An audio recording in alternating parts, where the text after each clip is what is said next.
Madam जी, Sam इसी company में काम करते हैं? जी नहीं, वो इस कंपनी में काम नहीं करते, वो इस कंपनी के बॉस हैं। आप दोनों कौन? हम उसके गांव से आए हैं। मैं उसका स्कूल टीचर हूँ और ये मेरी बेटी है। हम उससे मिलने आए हैं। आप दोनों उनके गांव से हैं, ठीक है, लेकिन देखिए आप थोड़ा तमीज में बात वो इस कंपनी के बॉस हैं। आप ऐसे उनको उनके नाम से नहीं बुला सकते। सैम सर बोलिए। जी मैडम, हम सैम सर से मिलना चाहते हैं। ठीक है, चलो मिलवाती हूँ।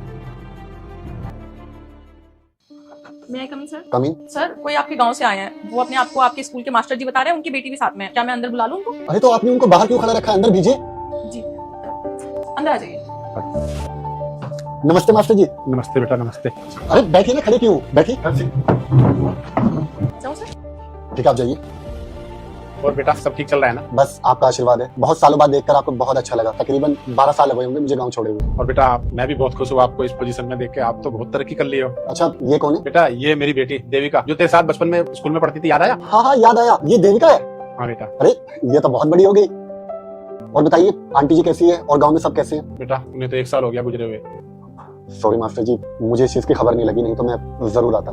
मैं तो रिटायर्ड हो गया, अब खेती वेती करता हूँ। बस बिटिया को पढ़ा रहा हूँ, ये पढ़ने में बहुत अच्छी है। अरे आपकी बेटी होशियार नहीं होगी तो और किसकी होगी? अरे जिन्होंने पूरे गांव को सीधा कर दिया और इतने बच्चों को पढ़ाया, उनकी खुद की बेटी होशियार नहीं होगी तो और किसकी होगी? वैसे आपको पढ़ना चाहिए, आगे भी पढ़ाई करनी चाहिए। अच्छा ये बताइए, आपकी ग्रेजुएशन हो गई? जी भैया, हो गई। अच्छा, तो आगे क्या प्लान है? गाँव में रहना है या शहर भी आना है? नहीं भैया, आना है ना शायद, तभी तो पापा और मैं आपके पास आए हैं। अच्छा, तो कहीं जॉब के लिए इंटरव्यू दिया आपने? भैया हम आज ही सुबह शहर आए हैं और सबसे पहले हम आपके पास आगे शहर आते ही। अच्छा चलो, ये तो बहुत अच्छा किया। तो फिर आगे पढ़ाई करनी है या सिर्फ जॉब ही करनी है? नहीं भैया, करनी है ना पढ़ाई, पर थोड़ी सी दिक्कत। बेटा ये पढ़ना तो चाहती है, साथ साथ जॉब भी करना चाहती है। और मुझे रिटायर्ड हुए ना 2 साल हो गए। अब मेरे पास गांव में थोड़ी ठेके की जमीन है, उसी को जोत बोता हूँ। अब उससे ना इतना ही हो पाता है कि घर का खर्च चल पाता है। बेटा अब आप खुद ही बताओ, एक रिटायर्ड मास्टर अपनी बेटी को कहाँ तक पढ़ा सकता है, जबकि पढ़ाई इतनी महंगी हो गई है। अरे मास्टर जी, आप कैसी बात कर रहे हो? आपको जो भी मदद चाहिए आप मुझे बोलो नहीं, बल्कि ऑर्डर करो। अरे ऑफिस आपका ही तो है, आपकी ही कंपनी है कि मेरे ऊपर इतने एहसान है। आप मुझे सिर्फ ऑर्डर करो, बताओ मैं क्या कर सकता हूँ आपके लिए। बेटा तूने इतना बोल दिया, मेरे लिए काफी है। इतना तो कोई अपनों के लिए भी नहीं करता। बस मैं तुझसे ये चाहता हूँ बेटा कि तू अपनी छोटी बहन को कहीं नौकरी पे लगवा दे, ताकि अपनी पढ़ाई पूरी कर सके। क्योंकि एक मास्टर होने के नाते मेरी इतनी हिम्मत नहीं है बेटा कि एक बच्ची को पढ़ाई से रोक सके। बिल्कुल, मैं चाहता हूँ कि छोटी आगे पढ़े और बहुत कामयाब हो और आपके सपने पूरे करे। देखो आपके मेरे ऊपर बहुत एहसान है। मुझे वो दिन याद है जब पापा के पास पैसे नहीं हुआ करते थे और आपने ना जाने कितनी बार अपनी पॉकेट से मेरी फीस भरी, इवन मुझे किताबों के लिए भी पैसे दिए। अब आज मैं इस मुकाम पर हूँ, इसमें कहीं ना कहीं आपका भी बहुत बड़ा हाथ है और बहुत बड़ा कंट्रीब्यूशन रहा है। अब आप छोटी की तरफ से एकदम बेफिक्र हो जाइए। और वैसे भी मेरी कंपनी में कुछ ईमानदार एम्प्लॉइज की जरूरत है। मैं इसको हाईएस्ट पोस्ट दूंगा, जिससे अच्छा पैसा भी कमाएगी और अपनी आगे की पढ़ाई भी कंटिन्यू कर पाएगी। तो आप इसकी तरफ से एकदम बेफिक्र हो जाइए। आप गाँव जाइए और आराम करिए। बेटा तूने मेरी सारी परेशानी खत्म कर दी। अब मैं ना आराम से गाँव जा सकता हूँ, क्योंकि मुझे पूरा भरोसा था कि तू मेरी मदद जरूर करेगा। अरे मैंने आप पे कोई एहसान नहीं किया, बल्कि ये मेरा फर्ज था। अब बड़ा भाई छोटी बहन के लिए इतना भी नहीं करेगा तो वो भाई कैसा? आप जाइए और आराम से रिलैक्स होकर गाँव जाइए। और वैसे भी मास्टर जी, ये तो मेरा सौभाग्य है कि मैं अपने गुरु के लिए कुछ कर पा रहा हूँ। आज आपने मुझे मौका दिया अपने गुरु को गुरु दक्षिणा देने का, तो बस इसे आपका मेरे लिए आशीर्वाद समझो। ठीक है बेटा। अच्छा बेटा तू अपना ख्याल रखना, मैं आता जाता रहूंगा। ठीक है ठीक है, चलता हूँ बेटा मैं। नमस्ते मैम साहब। कौन है? हाँ साहब मैम ऑफिस में आ रही है। क्या? मेरी बीवी आ रही है? बीवी आ रही है? जल्दी सही उसको पहनाओ। मुझे पहनाओ यार, जल्दी पहनाओ, कपड़े सही कर लो। हाय बेबी, आज तुम ऑफिस में कैसे? क्यों, मैं अपनी बेबी से मिलने नहीं आ सकती? बिल्कुल आ सकती। Hello ma'am. हेलो। आप बातें कीजिए, मैं चलती हूँ। तुम क्यों जा रही हो?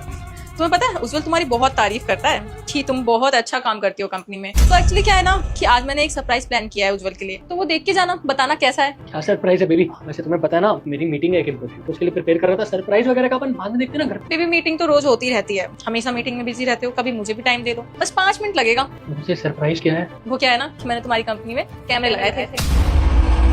कैमरा कब में लगवा दिया तुमने? तुम इतना घबरा क्यों रहे हो? क्या हो गया? नहीं मैं कहाँ घबरा रहा हूँ। मैं ये कह रहा था कि तुम्हें कैमरा लगवाने की क्या जरूरत है ऑफिस में?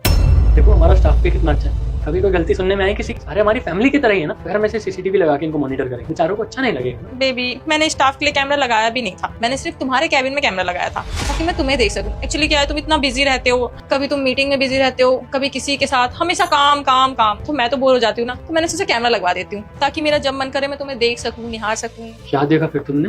यही तो प्रॉब्लम है, अभी तक मैंने कुछ देखा ही नहीं। वो क्या है ना कि मैं कनेक्ट करना ही भूल गई थी। बस अभी 2 मिनट लगेगा, मैं अपने फोन से कनेक्ट कर लेती हूँ। ठीक है बेबी घर पे आऊंगा ना मैं। 5 मिनट लगेगा यार, रुको ना। ये ऑफिस टाइम में ये सब घर की चीज। ज्योति तुम कुछ ज्यादा ही अच्छा काम नहीं कर रही अपने बॉस के लिए? मतलब मैंने माना कि पीए होके तुम्हारा ये काम बनता है, लेकिन इतना अच्छा काम? मैम मेरी इसमें कोई भी गलती नहीं है। एक्चुअली सर ने मुझे लालच दिया था प्रमोशन का, मैं तो बस बहक गई प्रमोशन के लिए। मेरी कोई गलती नहीं है, ये सब सर की गलती, कसम से मैम। अब प्लीज मुझे जॉब से मत निकालना मैम, प्लीज। ये तुम्हारी कसम झूठ बोल रही है। यही मेरे पास आती थी, ये कहती थी कि मुझे प्रमोशन चाहिए, तो मैं कुछ हेल्प कर देती हूँ आपकी, और जान जान के चिपकती थी मेरे से। पूरे ऑफिस को पता है, तुम किसी से भी पूछ सकती हो, मेरी कोई गलती नहीं है। Shut up. एक और बात, मैंने एक्चुअली कैमरा लगाया ही नहीं था, वो तो मैंने तुक्का मारा और तुम दोनों ने अपने मुंह से खुद ही उगल दिया, क्योंकि मुझे ना तुम पे पहले से ही डाउट हो रहा था, क्योंकि आजकल तुम मुझे बिल्कुल भी टाइम नहीं देते। मतलब सीरियसली, मेरे ही ऑफिस में, मेरे पापा की कंपनी में तुम मुझे चीट कर रहे हो एक स्टाफ के साथ चक्कर चला के। क्योंकि ऐसे ऑफिस में तमाशा करने का फायदा नहीं है। जब तुम ऑफिस में मुझे चीट कर सकते हो, मेरे पीठ पीछे तुम एक्स्ट्रा मैरिटल अफेयर चला सकते हो, तो वो तमाशा नहीं था। और तुम लड़की हो, इसलिए तुम्हें मैं जाने दे रही हूँ, क्योंकि लड़की के दामन पे एक बार उंगली उठ जाए ना तो वो कभी दामन साफ नहीं होता। लेकिन प्लीज आगे से किसी का घर बर्बाद मत कर। Thank you ma'am, thank you so much. आगे से तो कुछ नहीं होगा, सॉरी। तुम्हारा क्या करना है? हमसे बैठकर बात करते हैं ना। मैं हाउसवाइफ क्या बन गई? तुमने मेरे पीठ पीछे मुझे चीट कर दी। मैं हाउसवाइफ इसलिए बनी ताकि मेरे पापा की कंपनी है, तुम मर्द हो, तुम चला लोगे। मैं औरत हूँ, मैं घर चला लेती हूँ ताकि हमारा घर अच्छे से चले। लेकिन तुम जैसे मर्द ना घर संभाल सकते हैं ना ऑफिस। तुम्हारे डिवोर्स के पेपर में तुम्हें भिजवा दूंगी, दफा हो जाओ मेरे ऑफिस से। डाइवोर्स की बात क्यों कर रही हो? हमारे बच्चे हैं छोटे, उनका क्या होगा? फैमिली हमारी। शट अप, फ्यूचर में देख लूंगी। Baby please, baby baby. ये देखो सताक्षी, ये है मेरी सच्चाई। इस जगह पर रहता हूँ मैं। अब बताओ, ये सच जानने के बाद भी तुम इस गरीब से शादी करोगे? बिल्कुल भी नहीं। देखा सताक्षी, मैंने तुझसे पहले ही बोला था कि ये एक नंबर का टीचर है और पैसे के नाम पे ना फूटी कौड़ी नहीं है इसके पास। तुझे क्या लगता है कि ये सारी चीजें दिखा करके, अच्छा बन के, सिंपैथी गेन करके तू इससे शादी कर लेगा? बेटा ये सपना ना भूल जा। Satish, mind your language. किस तरीके से बात कर रहा है तू विवोर से? ये तुम्हारा दोस्त था ना। आज तूने इसकी ये जगह देख ली कि ये कहाँ रहता है, तेरा तो टोन ही चेंज हो गया। तू मेरे सामने इस तरीके से विवोर से बात नहीं कर सकता। मैं बात कर रही हूँ, ओके? मुंह बंद रखना। विवोर इसकी तरफ से सॉरी। लेकिन मुझे एक बात समझ में नहीं आई, तुम यहाँ रहते हो, तुमने मुझे आज तक बताया क्यों नहीं? क्योंकि सताक्षी, पहले हमारा प्यार इतना आगे नहीं बढ़ा था ना, लेकिन आज मैंने तुम्हें प्रपोज करा और तुमने हाँ कर दी। तो मैंने सोचा कि अगर हमें अपनी आगे की जिंदगी साथ बितानी है तो तुम्हें सच्चाई का पता होना चाहिए। मैं तुम्हें किसी धोखे में नहीं रखना चाहता, इसलिए सोचा कि तुम्हें खुद यहाँ पर लाकर अपनी जिंदगी की सच्चाई बता। तो क्या हो गया अगर तुम यहाँ रहते हो तो? मैंने तुमसे शादी के लिए हाँ करी है, तो शादी तो मैं तुमसे ही करूंगी। सताक्षी तू पागल हो गई है क्या? तू इस फटीचर से शादी करेगी? अरे एक बार अच्छे से देख इस घर को। ये घर नहीं, इसको ना झोपड़पट्टी कहते हैं, झोपड़पट्टी। और एक बार तू अपने बारे में सोच। अरे बचपन से अब तक कभी भी किसी चीज की ना कमी नहीं हुई तुझे। तेरे पापा ने तुझे बड़े लाड प्यार से पाला है, कभी किसी चीज की कमी नहीं होने दी। और तू यहाँ शादी करके तू इसके साथ रहेगी। सोच अपने बारे में, क्यों अपना फ्यूचर बर्बाद करिए तू?